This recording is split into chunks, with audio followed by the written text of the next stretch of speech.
Of is an old result by E.M. Wright, the English number theorist. A famous paper in 1955 where he considered what's sometimes called Wright's equation now. So he considered this equation.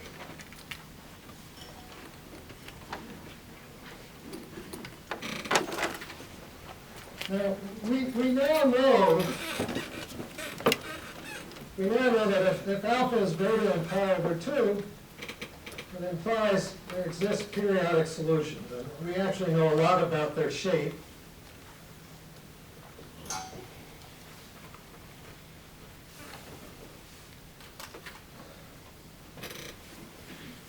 Wright didn't know that in 1955. The proof of the existence of periodic solutions was, I think the first proof was due to Steve Jones of about, let's say, 8 or 9 years later, something like that. But he did know that there existed solutions of this equation with the property that they were bounded. So x takes r to r, solves this equation star. It's not a constant. It's not the zero solution, or the solution identically 1. And x restricted to every interval from minus infinity. That's very good. I was thinking I was going to avoid some of the pitfalls of technology. Clearly, they're unavoidable. Well, we knew that there were solutions which were bounded on every such interval. So restricted to that, it was bounded for every t.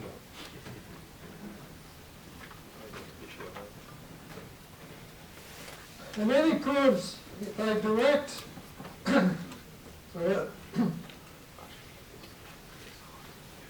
and actually he found solutions which were bounded on the whole real line. And then he, by directly estimating the derivatives of x, purely, I would call it a brute force calculation, he proves that x is actually real analytic if it's bounded on the whole real line. X is actually real analytic on a strip containing the real line. So let's say x dot, as would be true for a periodic solution, bounded on R, implies that x is real analytic.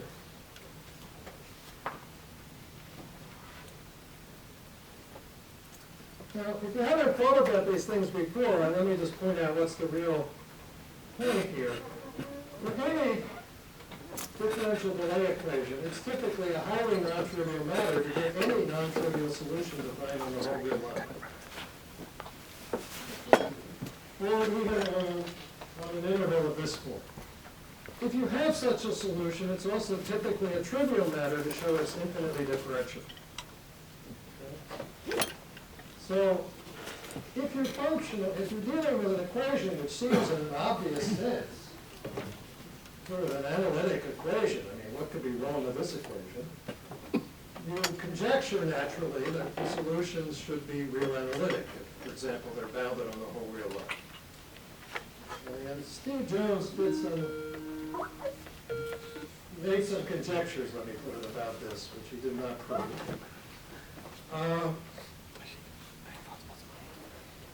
And the proof, the Wright's proof was, I would call it sort of a dead end in the sense that, yes, you might, with sufficient work, be able to push that argument through with some other special examples, but it becomes increasingly complicated.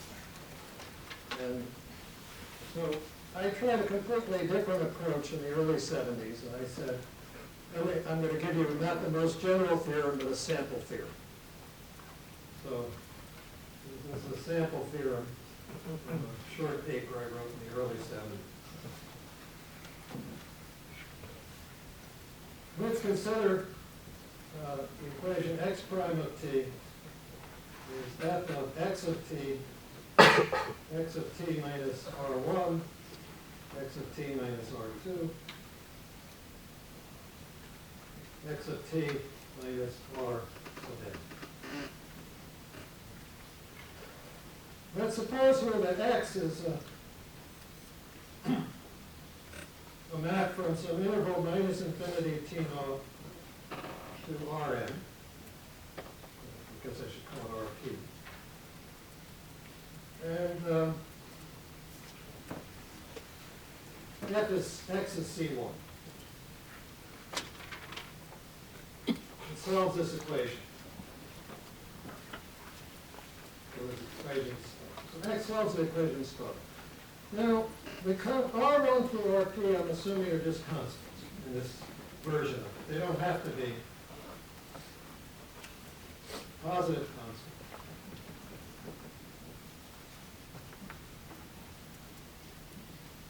And F is assumed real analytic on the neighborhood of the values of this solution. In an open neighborhood of the values of this solution. Okay. So I won't specify it more precisely. And then there's one crucial assumption you have to make. It's not going to be true that x is, if you just say this much, it's easy enough to show that x is C infinity, just from these assumptions. But it's not necessarily true it's going to be real analytic. But if, for example, x is bounded on this interval from minus infinity to t naught, I'm assuming t naught is less than infinity. It's bounded.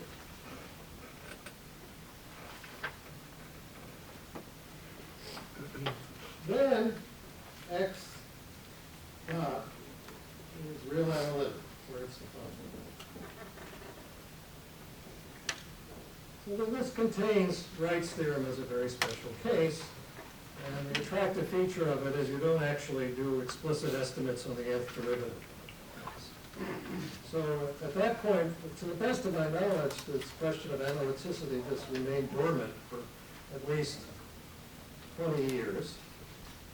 But because of some things I'm going to say later in the talk, let me just mention the sample problem which suggests another place where this question of C infinity versus real analytic. In other words, can you go from C infinity to real analytic? Is it possible that the function you could have a solution of some reasonable problem, not some artificial problem? I'll give you the problem, and I'll leave it to you to decide whether they're artificial. Is it possible that for a solution of such a problem that C infinity non-analyticity, that is, the function is C infinity but not analytic at various places, and analyticity can coexist?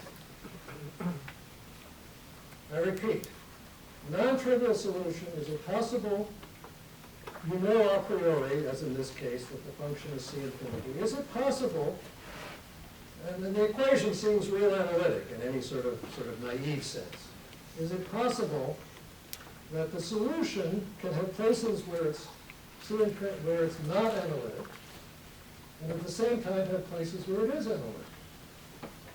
All right, so what I want to show you today is a class of examples where that can indeed happen for a very simple, non-autonomous, linear functional differential equation. So that's the goal. The question is, can I get there? So let me just give a brief introduction by mentioning an old problem, which many young people here, so maybe somebody will actually solve this. I don't know how to solve it. So an old problem is, it's going to come up later, is let's look at the following eigenvalue problem. Let's look at the equation kappa is the eigenvalue, x of t, with an integral from larger, sorry. Thank you. Please keep me honest. So this is an old example just illustrating that these analyticity questions arise from unexpected contexts. So I'm going to look at, this is an integral equation. One inch better.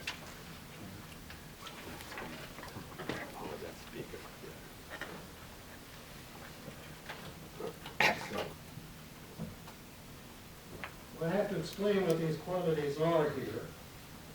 B dot is a positive real analytic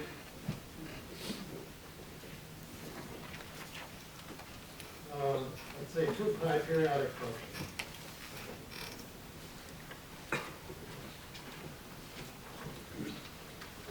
Tau is just a given positive number. It's going to be a parameter. If you think about it for a minute, you realize that if we call this L sub tau acting on x at the point t, not too hard to show that L sub tau takes the 2-pi periodic continuous functions to the 2-pi periodic continuous function. Okay. Now, this is an equation for which the so-called Klein-Lippmann theorem is going to be applicable, and I'll come back to what that is later for those who may not have seen it. And in particular, it's not hard to, using that theorem, we prove that this is a compact operator which takes positive functions in this space of 2-pi periodic functions. And you prove that there is a strictly positive function x, which has a strictly positive eigenvalue, which is actually its spectral radius.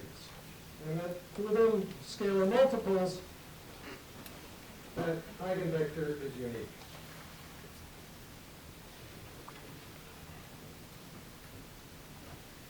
So by unique, of course, I just mean to within scalar multiples.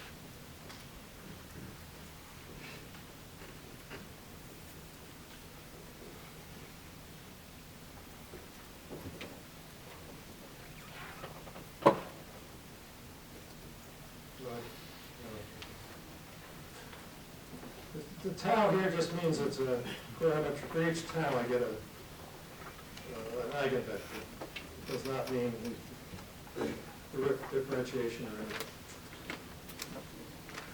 anything. With eigenvalue,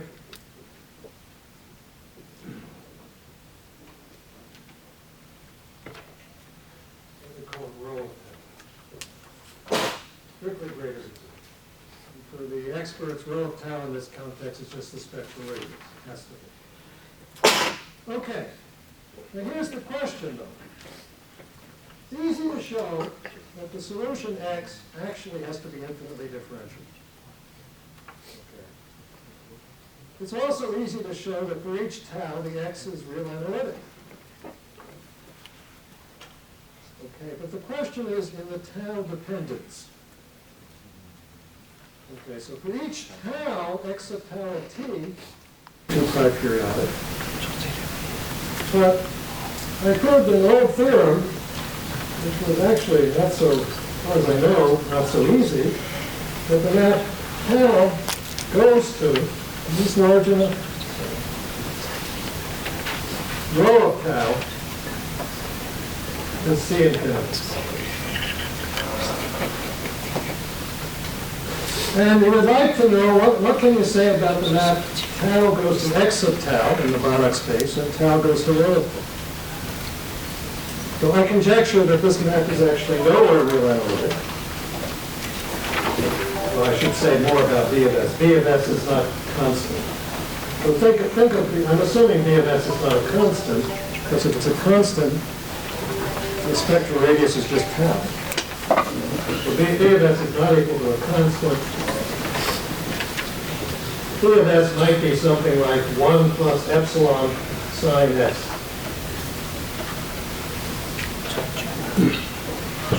So the question is, can anybody prove that it's not real analytic at least one point? So I'll just put real analyticity with it. So my conjecture with essentially no evidence is that it's nowhere real analytic, but I don't know, actually. And of course, if you can't prove this thing is real analytic, your chances of proving the map tau goes to x sub tau real analytic are 0. Okay, so now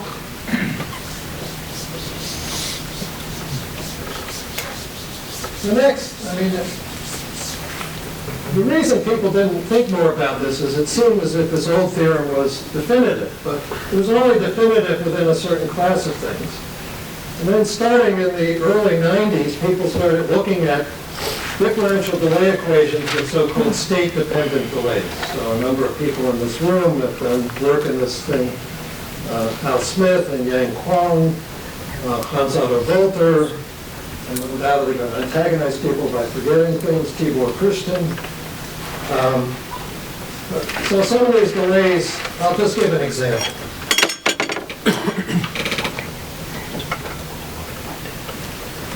So this is perhaps about the simplest equation with a non-constant time lag you could imagine. It sort of looks a little linear.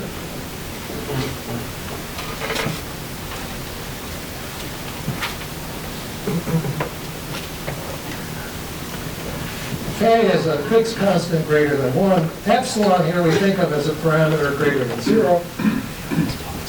And now the thing that's interesting is they're completely non-constructive proofs which show you that for epsilon small enough, this thing has a periodic solution, a non-constant periodic solution. If you go back and look at the proof, well, it's easy to show that solution is C infinity.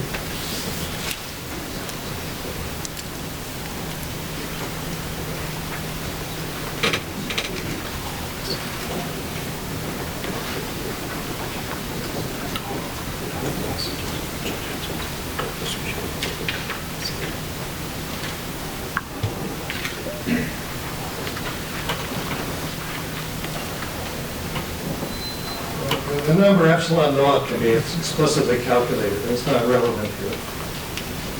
Okay, so there are objects of interest, and you'd like to know, are these solutions real analytic? The proof, the old proof does not apply at all. It does not work. So we don't. So part of this talk is a confession of failure. To date, we don't know how to answer this question. And we don't know how to answer it for most classes of these equations with state-dependent delays. Now, Tibor Christian has given us a very interesting example where you can prove it by basically the kind of slight modification of the old argument that was used. But slight perturbations of that example don't seem to give anything. So it's not quite clear what's going on there. And so we really don't know what to say about equations with state-dependent timelines.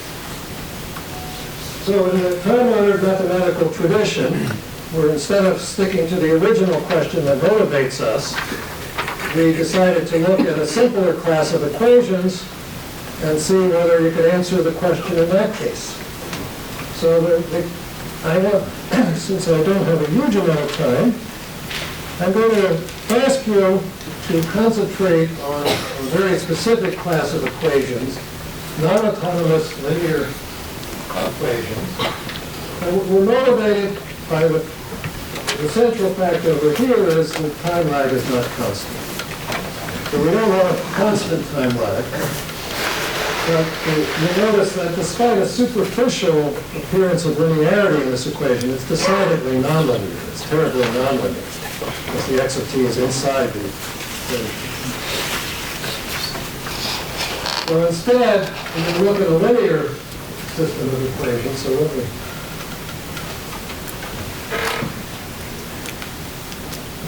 these are going to be scalar. Now, as I say, I'm not giving the general theory. So for that, you have to look at our soon-to-be forthcoming paper.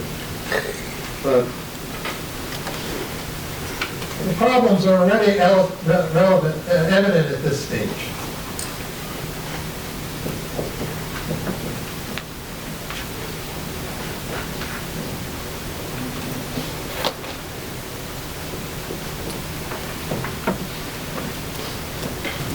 Okay. So, I'm assuming here that A dot, E dot, let's say for simplicity they're all real value. eta dot and h dot are all real analytic. So if I forget to say it, that's what I'm assuming.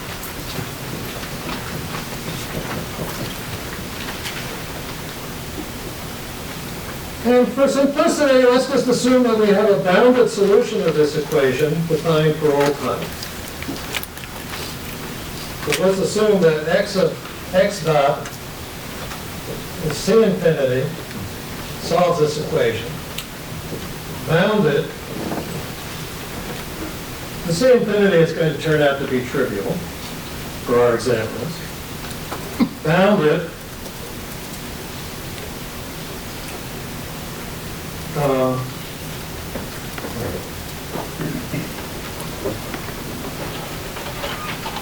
solves the bounded of R.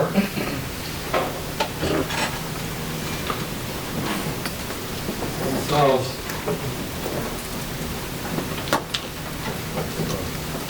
so the question which is already pops up in this instance is, oh, and of course I have to say, if I want it to be a differential delay equation, I have to assume eta of t less than or equal to t for all.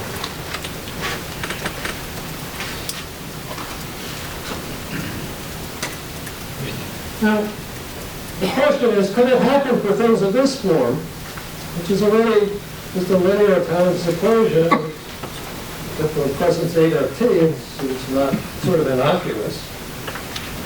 Is it possible that you can have phenomena like periodic solutions which have regions where they're not real analytic and places where they are real analytic? The answer is yes, that's possible. So I want to illustrate how you can find such things. Now, in fact, it will not matter, and I just assume people assume this, you can assume that everything in sight is 2 pi periodic. Okay? Just to keep life simple. Including x. So, A, B, H, eta, they're all 2 pi.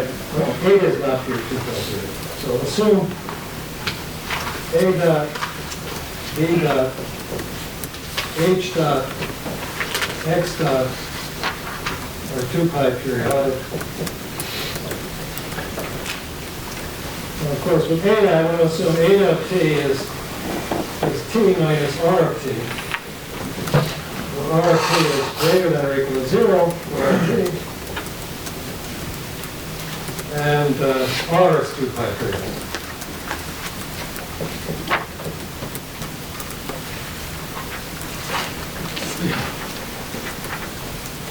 Okay. Now, the key fact that makes this whole thing work is that there are mechanisms for finding such solutions. So let me give you a mechanism. So first of all, I have to remind you of a classical theorem called the Klein-Rutman theorem.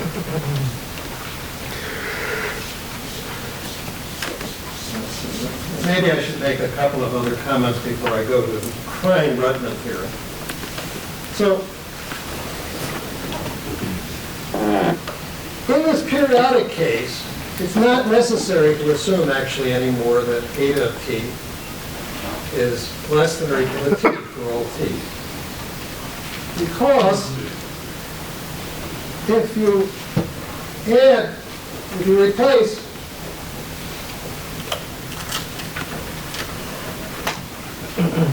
eta of t by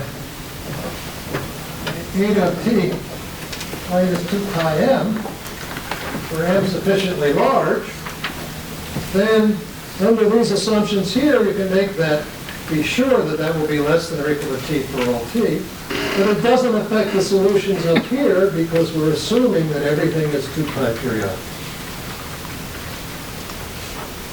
Okay.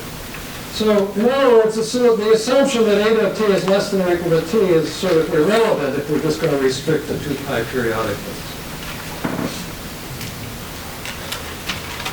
Okay.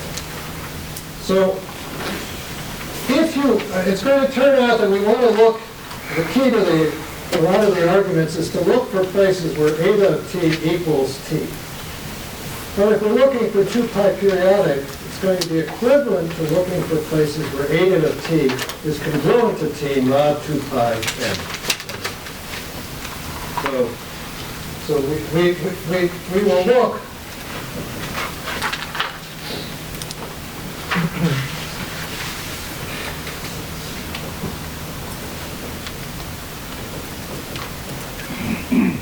t such that eta of t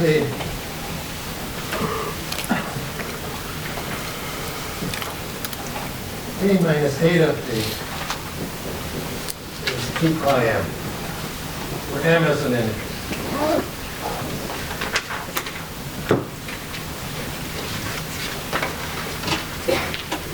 All right, suppose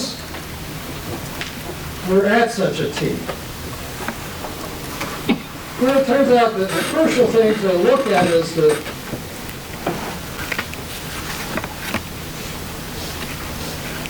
eta of t. And so suppose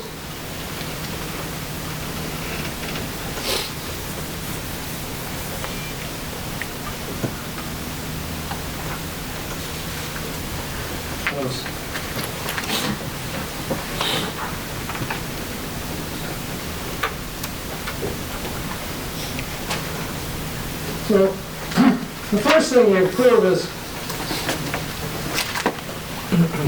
this is not a very hard theorem, if eta prime of t star is an absolute value less than 1, and x satisfies that equation star, and assuming all of these assumptions, then x is analytic near t star. There's a unique solution which solves the equation near t star once you specify its value at t star, and x is analytic near that. All right, so now the theorem we'd like to say is motivated by just looking at the simplest possible equation of that form, which is constants in front of it. And maybe you look at something like k times x with lambda t. The lambda is greater than 1. So this is a very special case of what's sometimes called the pantograph equation, which has been studied by a number of people.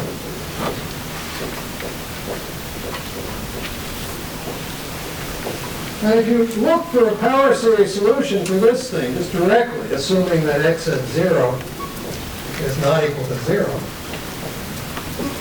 you find out that there is no convergent power series solution. To directly differentiate, you'll find out that the coefficients would grow far too fast for it to be a power series solution. So there can't be an analytic solution of this thing. Okay. So morally, you might assume, I have to 11:35? Okay, morally, you might assume the following then. Suppose we're in, so I'll put a theorem in quotes because it's not a true theorem. Suppose that eta of t star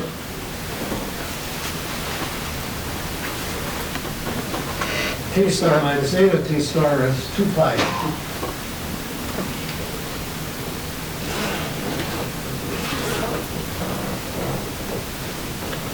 So m is an, and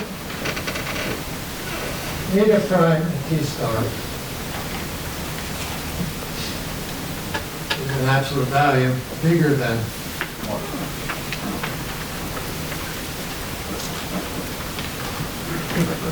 Then, first of all, it's no longer true that just specifying what x is at t star uniquely specifies the solution globally. I mean, on a neighborhood. There might be many different solutions on a given neighborhood. I'm going to give you an example, I hope soon.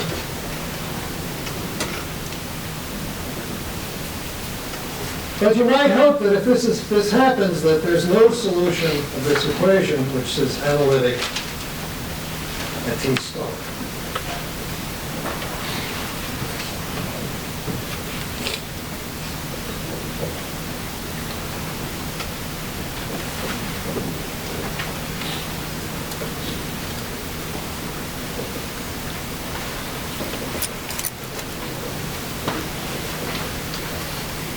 Unfortunately, this is false.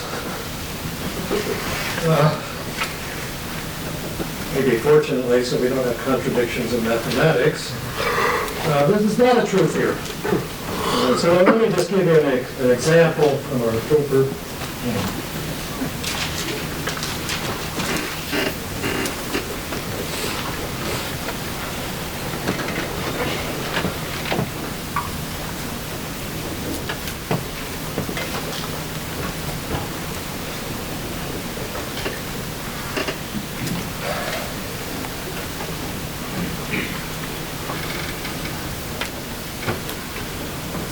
So remember, I'm allowed to not worry about whether 8 of t is less than or equal to t.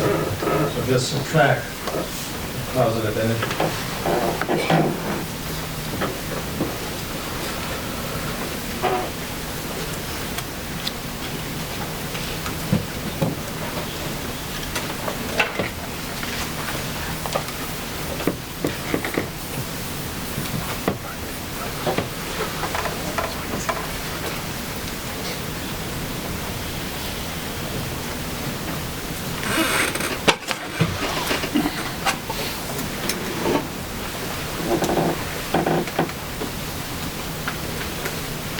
And actually, these are just particular choices, the same sort of argument, you give me many choices. If you plug it in, you find out that with these choices, this equation is satisfied by that perfectly nice analytic function.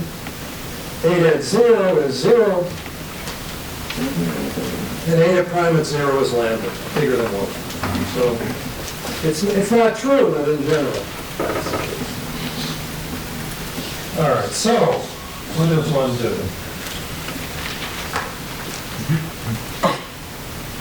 We prove that you can associate to this problem a convergent sequence of numbers, w sub k, which converges, always converges. So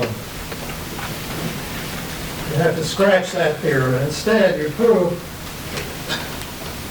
well, I won't have time to define it, but there exists an easily defined, exists a sequence of numbers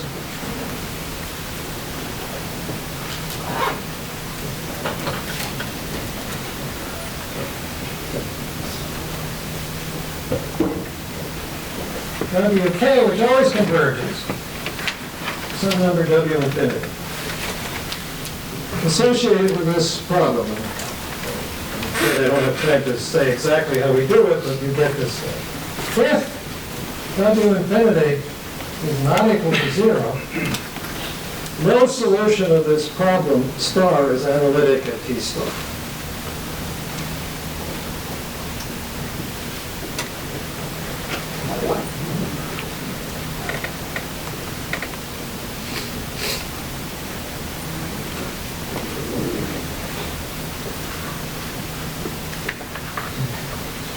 Now let me just give you a theorem describing what I promised at the beginning, which relies on this result, which of course this is not really a theorem because I haven't told you what the w sub k's are, but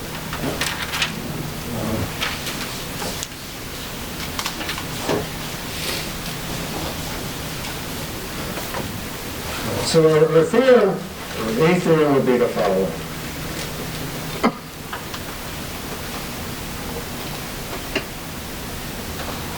So remember,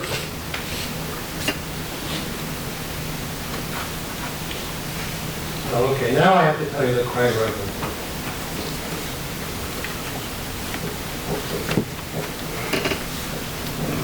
Let's do it for a specific case.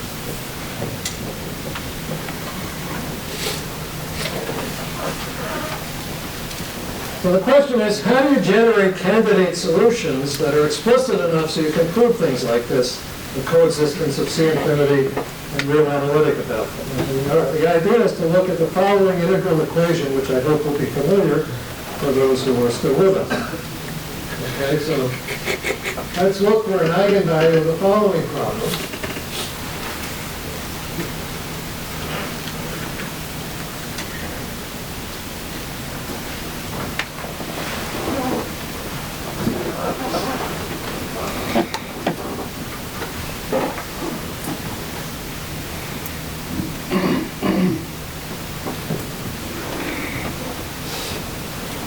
Remember, let's be concrete. Let's just take A of t to be t plus lambda minus 1 sine t. I don't have to take it in this form, minus 2 pi.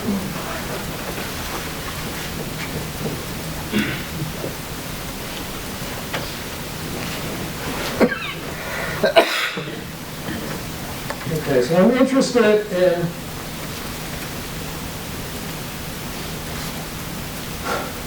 eigenvectors of this problem.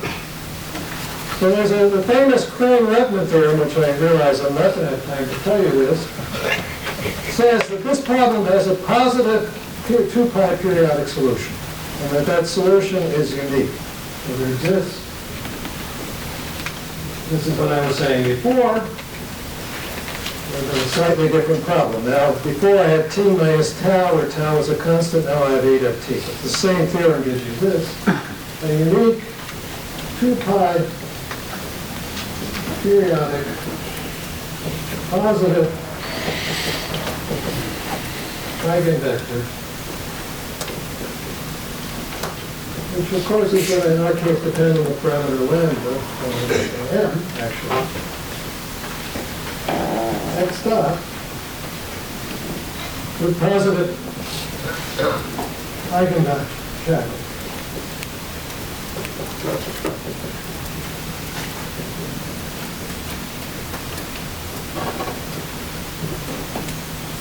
Okay, X is actually C infinity.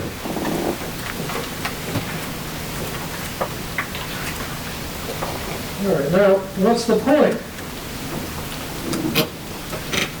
The point is, if you differentiate this, you get exactly an equation of the form we were looking at before. If you differentiate, you get k x dot of t is x of t minus eta dot of t x of eta.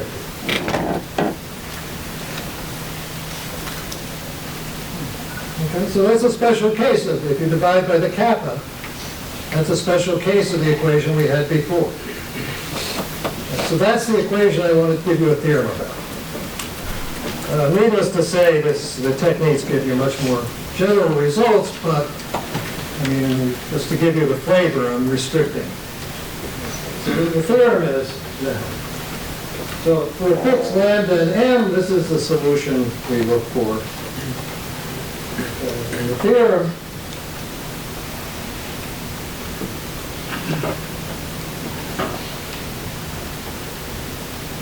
assume that 2 pi m minus 1 over 2 less than or equal to lambda less than 2 pi m plus 1. The upper estimate is just that.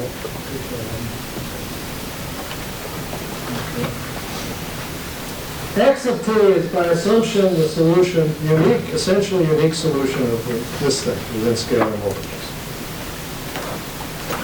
There exists lambda star independent of that kappa.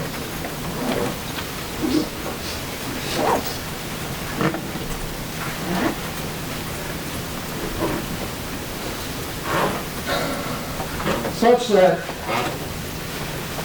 x of t is not analytic on any neighborhood of z.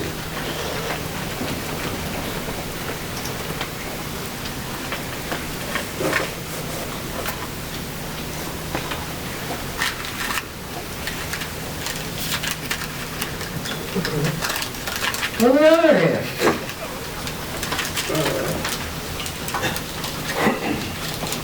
there are ranges of lambda in this, there exists lambda arbitrarily large, for which this equation has solutions which are not analytic on any neighborhood of zero, but which are analytic at some other point.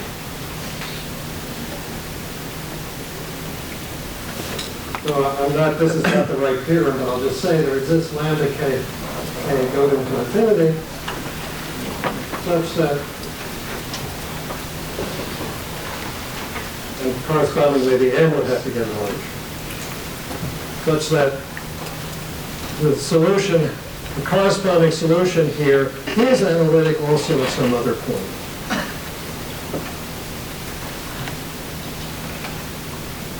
So the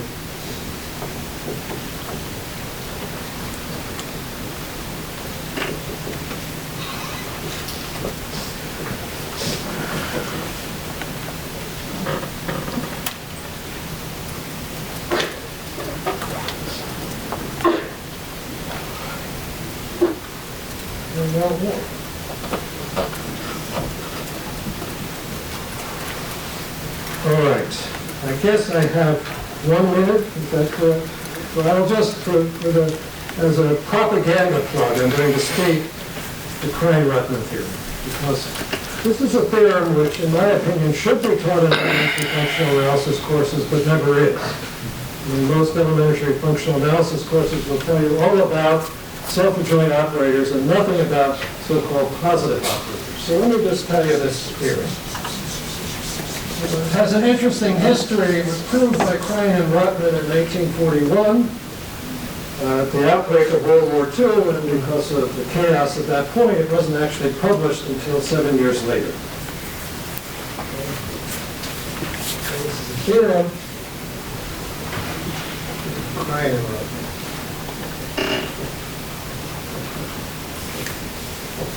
So X is a real Banach space.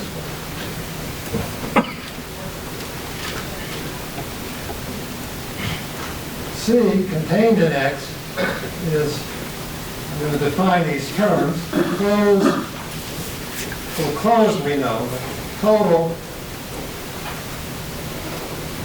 and cone. I have to tell you what that means. But if you're thinking of examples, a typical cone would be the set of non-negative functions in a set of function space. Or it might be the set of non-negative functions in the k times differentiable functions on an interval, something like this. L takes X to X is a compact bounded linear operator.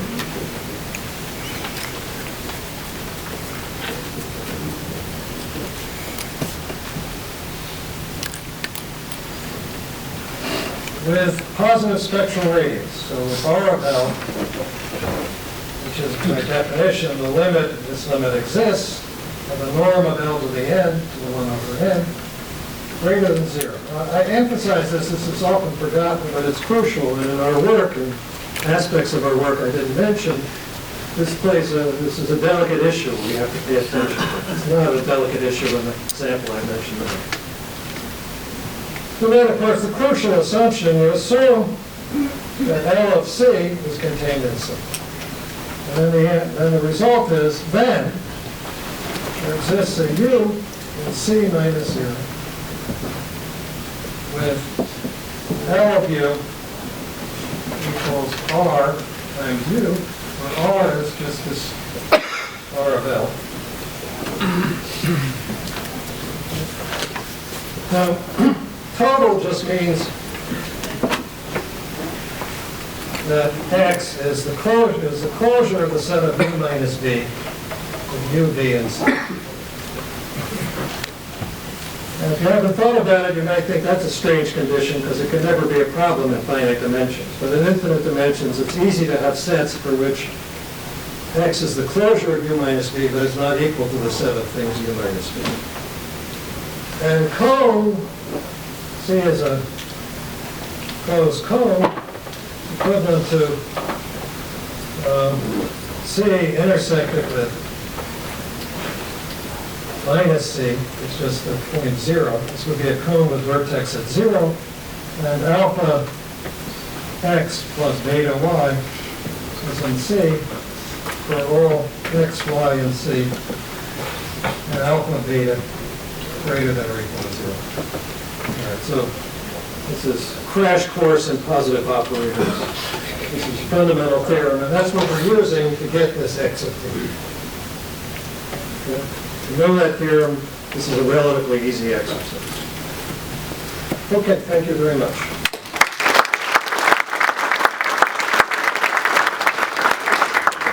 Any questions? You didn't say so much about your motivation for seeking analyticity. Our motivation is, it seems like a fundamental question. In other words, we know that we know these old theorems about analyticity. And then you get these periodic solutions, and the question is, what can you say? And of course, if you know analyticity, a variety of other things pop up. I'll just mention one example. Of course, I've erased this, but I wrote down this equation where I had a L sub tau, and then you've got the spectral radius depending on tau. And that problem came up in a bifurcation problem, actually for epidemics. I don't know how seriously I take the epidemic application, but that's where it came. If you knew the rho of P was analytic, life became far easier in terms of describing the bifurcation field, because it meant the possible bifurcation points were isolated, which was not true in general. Not real analytic enough. Right now, it seems a very difficult problem to get a hold of. In your example, we were able to show that by a change of variables, it actually can be reduced to the older theorem. And that partly explains why it was hard to return. Yes, Walter. Do you think that the Diophantine properties of tau over 2 pi enter in such a thing? Yes, I didn't have a chance to say this, but in some other aspects of our work, some delicate theorems by Codes, I'm not sure I'm pronouncing it right, about analytic conjugacy. You take a homeomorphism of a circle or an orientation preserving homeomorphism, which is analytic, and you assume it's got irrational rotation number, and then the Codes has these beautiful results about proving they're analytically conjugate just to rigid rotation through that rotation number. And yes, it plays a role there. So, and here, the point to notice here is if you think of eta of t as describing a map, in the periodic case, a map of a circle, it's not a homeomorphism. But if it happens to be an analytic diffeomorphism, yeah. So we thank our speaker. Next speaker is Giorgio Fusto.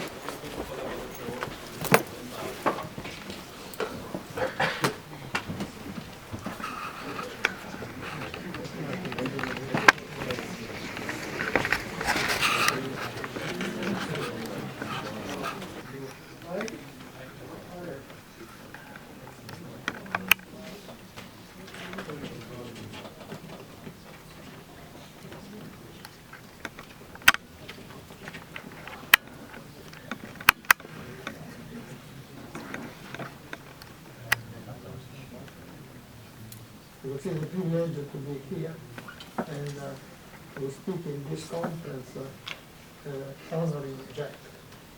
I met Jack, I think, in the early 70s when he was spending his sabbatical in Italy, in Florence. And then I went to Brown as one of his students.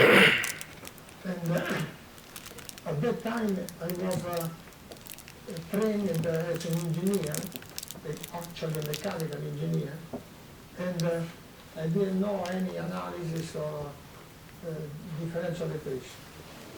In spite of that, Jack spent time with me and always trusted me, and I was going regularly to his office, and he helped me to catch up. Since then, I was always quite close to him, and I got acquainted with many people that were related to him for scientific interest, and many of them are here today, and I could profit of the ideas of Jack, his inspiration, and also his enthusiasm that helped me a lot. My debt with him is enormous, I think.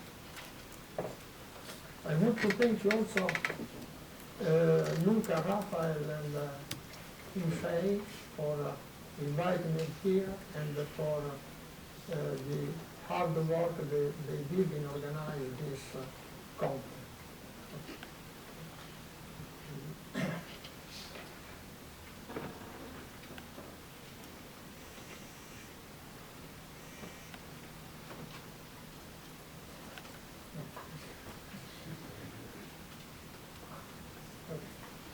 So this is the index of my talk. We talk about the variation approach to the existence of periodic solution for the n-body problem that will describe the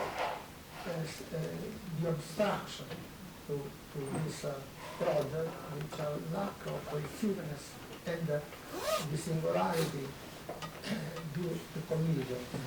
Then I will describe some beautiful periodic solutions that were discovered in the last 20 years. Finally, I will concentrate on orbits which are related to platonic collision for the potential u equal 1 over r to the alpha. And I will consider before the periodic motion for the classical Newtonian case, which is alpha equal 1, and then periodic motion for alpha bigger than 1, and finally, in the case of a strong force, which is the case alpha bigger than 2, I will describe chaotic motion. And finally, I have some simulation to show.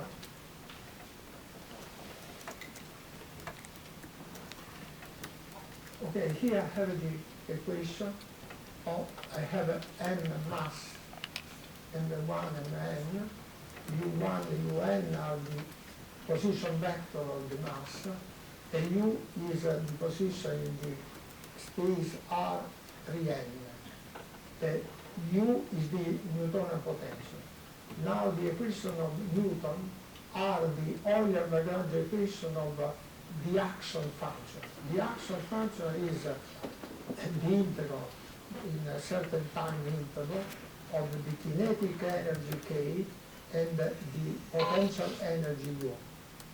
So the idea is to search for periodic solution as a minimizer of the action in the set of periodic orbits which have a fixed value. The complete space is disordered space H1T, where T stands for periodic loop. So we can fix the center of mass, so we work in this subspace P, and we know from the direct method of calculus of variation that the minima exists if we have a cohesiveness of the action. That this means that if the norm of u goes to infinity, the action, the value of the action integral has to go to infinity. So now we see immediately that A is not cohesive if we consider the full state, H1P. So I consider there a sequence of periodic motion. So I have a 4 particle, each one moves on a circle, the period, say, is 1, so the speed is constant. And now if I consider the full circle going to infinity, clearly the Newtonian potential goes to 0. So the contribution to the action of the potential is 0. But also I can reduce the radio of the orbit, since the period is fixed, the speed also goes to 0. So I can have a sequence where the norm goes to infinity, but the action goes to 0.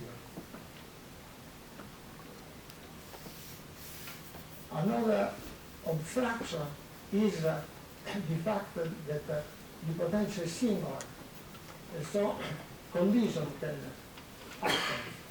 And this simple computation, I consider a point mass which is attracted by a fixed center with initial velocity equal to 0. This simple computation shows that the contribution of collision to the action may be finite. So we cannot exclude a priori that the minimizer is collisionless. So the equation of motion is a second derivative with respect to time is equal to -1 over r squared. And so we have the first integral of energy. And in the study of collision, we can disregard the constant c, because in the neighborhood of the collision time, the constant c is not important. So we can always treat the collision as a parabolic. And then we get that the behavior of the radius, the distance of the particle from the origin, in the neighborhood of the collision time t, goes like Tc minus T 2 over 3. And so if we compute 1 over r, we have a singularity which is integrable, and we get that the contribution to a collision is like Tc to 1/3. So is a finite point. So if we do the same computation with a more general potential, so 1 over r to the alpha bigger than equal to 1, at the end we get that the Lagrangian, so the integrand of the action function behave like Tc minus T to the power minus 2 alpha over 2 alpha. So we see that if alpha is bigger than or equal to 2, then the singularity is not integrable. So that means that the contribution of collision in that case is infinite. So there cannot be collisions if alpha is bigger than or equal to 2. And this is what is called the strong case.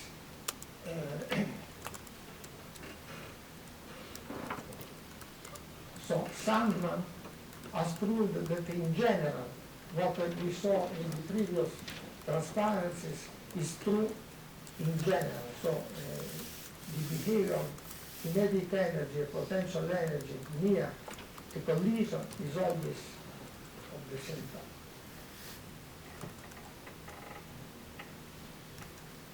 So there are several possibilities to gain back coercivity. Usually you do that by introducing constraints. Constraints can be either topological constraint or simile constraint, or both. So Poincaré suggested that one could minimize the action in the set of loops.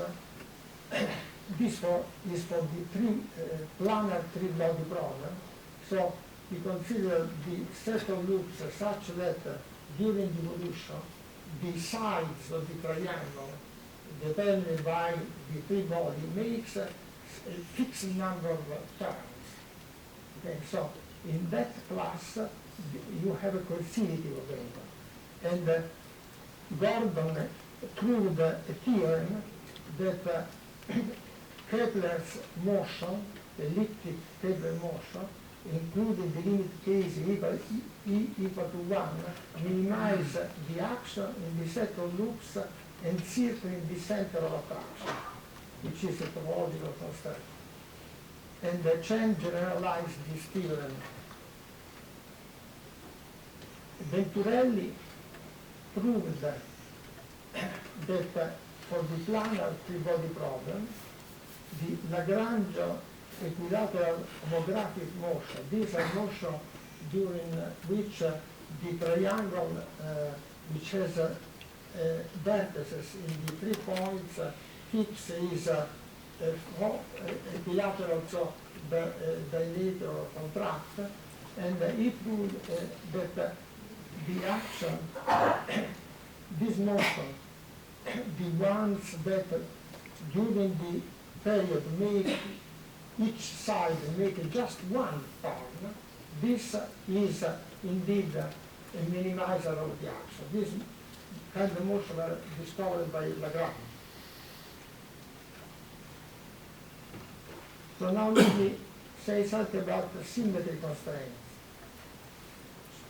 It will impose the symmetry that at time t over t plus the period plus up period, the position vector is the opposite of the position vector at time t.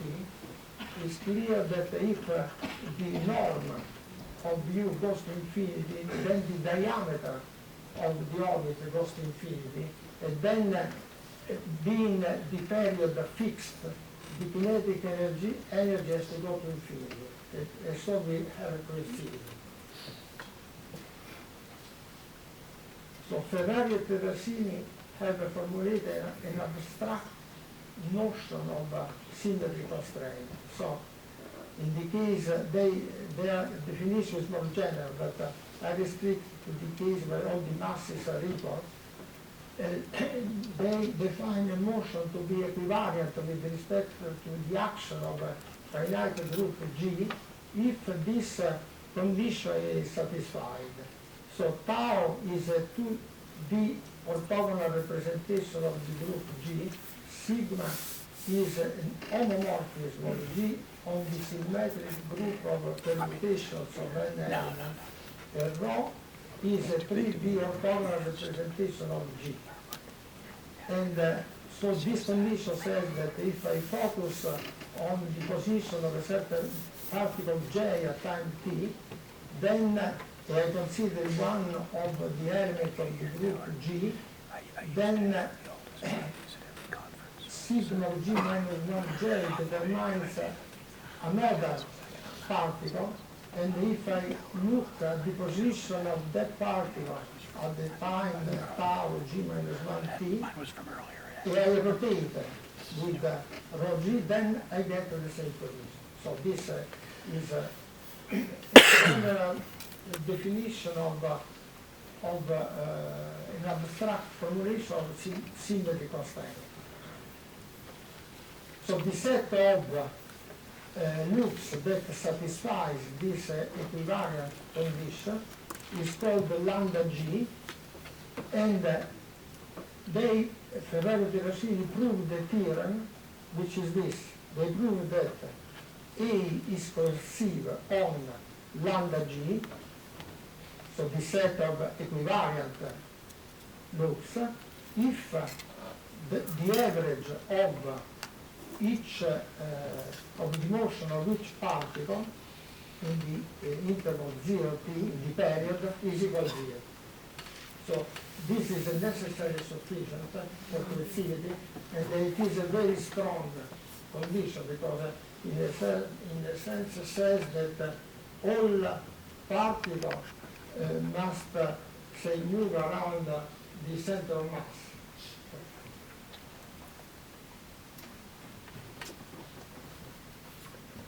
So the half period coincide alternatively with the vertices of two tetrahedra, each one symmetric of the other with respect to the center of mass. And here I have depicted what happened in the first half of the period, where the four mass go from the vertex of one tetrahedra to the vertex of the other. And Ferrario studied the periodic motion of n equal mass with the symmetries of Platonic polyeder, but the motion of Ferrari satisfy that constraint that ensure coherence. Moore studied the same class of motion numerically. Let me remark that all symmetric motion considered so far satisfies this integral condition. I will show later that there exists a motion where that condition is not satisfied. So how one can prove that a minimizer is collision free? Essentially there are two strategies. One is use a level estimate. So you assume that the minimizer you start as a collision, and then you compute a lower bound for a map, a loop which has a collision. So call it A. And then show that there is a loop which is free of collision and which has less action than A. So that will imply that the minimizer cannot have a collision. Another possibility is by local perturbation. So assuming that the star is a minimizer with collision, then you prove that there is a small admissible perturbation, u star plus C, which is free of collision, satisfy this inequality, improve the action. Here this may become very delicate if you have a topological constraint, because you have to construct a perturbation that preserves the constraint. Local perturbation, one important theorem is this Marshall theorem that says that if I consider a collision ejection trajectory like the one that goes from A to O and then to B, and that is, I assume, as I said before, that is a parabolic collision, then it can be proved that if I consider the Keplerian arc, AHB, the direct arc, which is isochronous, so takes the same time as the collision ejection arc to go from A to B, then the action along with the Keplerian arc is less than the one corresponding to the collision ejection arc. And that is true also for the indirect arc. So I consider the Keplerian arc, AKB, that is, like in the picture, is indirect, isochronous, and this also has a less action that the parabolic collision ejection arc. The problem is that when A is equal to B, because when A is equal to B, there is only the direct arc. The indirect arc does not exist. So another idea is this idea, introduced by Marshall and then developed by Ferrari Petrosini, is this one. So here I have, as before, the ejection collision trajectory, and then we consider a small ball here, and take a constant vector, fixed vector on the ball, and then consider a perturbed motion defined by this vector, like this, which is described here. And then one average the action of the US on the sphere. And then this is due to the property of the Newtonian potential. One finds out that the average A bar on S, on the sphere, is less than the action along the collision ejection trajectory. So this implies that there is a choice of S that such that the action along the perturbed motion is less than the one with the collision. But the problem with this approach is that it cannot always be used because you don't know a priori what is the vector that realizes this, and that is especially important when you are dealing with a constraint like topological constraint or symmetry constraint, because you don't know if the perturbation that reduces the action actually satisfies the constraint. So we saw before that this is a necessary, a sufficient condition for A to be perceived in lambda G, the space of equivariant maps. So this is a necessary sufficient for the existence of global minimizer. But the local minimizer may exist even if A is not perceived on lambda G, and without satisfying this integral condition, they may present a rich, complex geometrical kinematic structure. So we focus on the set of loops which have a collision. So the set of loops such that there is a time T where two particles at least collide. And then we impose a topological constraint in such a way that this constraint defines an open subset of lambda G, which has the property that the boundary of K is contained in this set of collision. So if we can prove that the minimizer U star of A restricted to K is collision free, automatically we have that the U star is not on the boundary of the set, and therefore it is a genuine T-periodic solution of the inequality problem.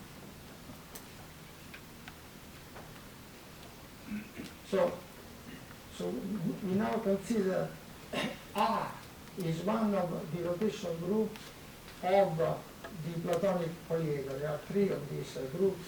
One is the tetrahedral, octahedral, icosahedral. We consider n particle equal to the order of the group. We consider all the mass equal and define the set KS. S stays for symmetry because we put both topological and symmetry constraint.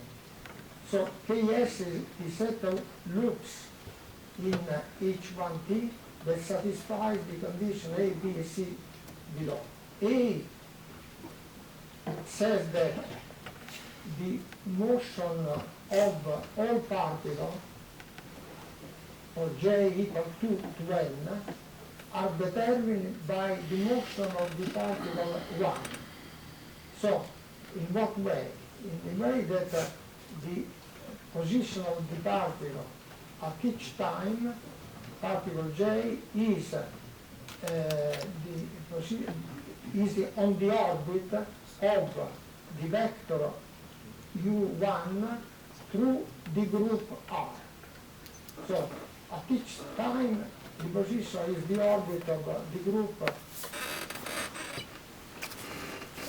with the group. And then on U1, because U1 determines the motion of all particles through this operation, that we put a topological constraint on U1, so U1 belongs to a given free homotopy class of R3 minus gamma. Gamma is the union of the axis of rotation of R. So we take R3, we take off all the axes, and we get a manifold, and then we want that the U1 belongs to a given free homotopy class of R3 minus gamma.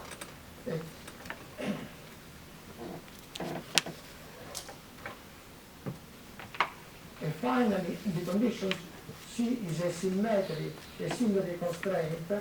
We require that the motion of the representative particle has all the symmetries compatible with membership in the given homotopy class.